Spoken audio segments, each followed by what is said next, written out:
ചായയ്ക്കും കടികൾക്കും വില കുത്തനെ വർദ്ധിച്ചത് ചായപ്രേമികൾക്ക് തിരിച്ചടിയായിരിക്കുകയാണ്.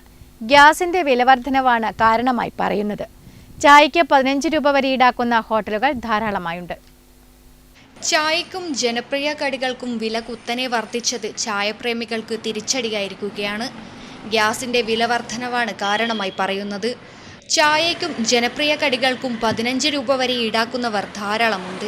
ചായയ്ക്കും പലഹാരങ്ങൾക്കും തട്ടുകടകളിൽ പോലും ഇപ്പോൾ കുറഞ്ഞത് 12 രൂപ കൊടുക്കണം. ഇപ്പോൾ സൗകര്യത്തിനായി ഗ്ലാസിന്റെ വലുപ്പം കുറച്ച കച്ചവടക്കാരുമുണ്ട്. ഇതുകാരണം ചായ കൂടി കുറച്ചവരുമുണ്ട്. ചായയുടെ കൂടെ കഴിക്കുന്ന പലഹാരങ്ങളായ ഉണ്ടക്കായ, പഴംപൊരി, സുഖിയൻ തുടങ്ങിയവയുടെ വിലയും വർദ്ധിച്ചു കഴിഞ്ഞു.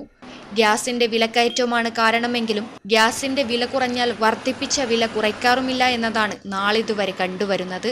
News bureau, Karivellur. Gracias.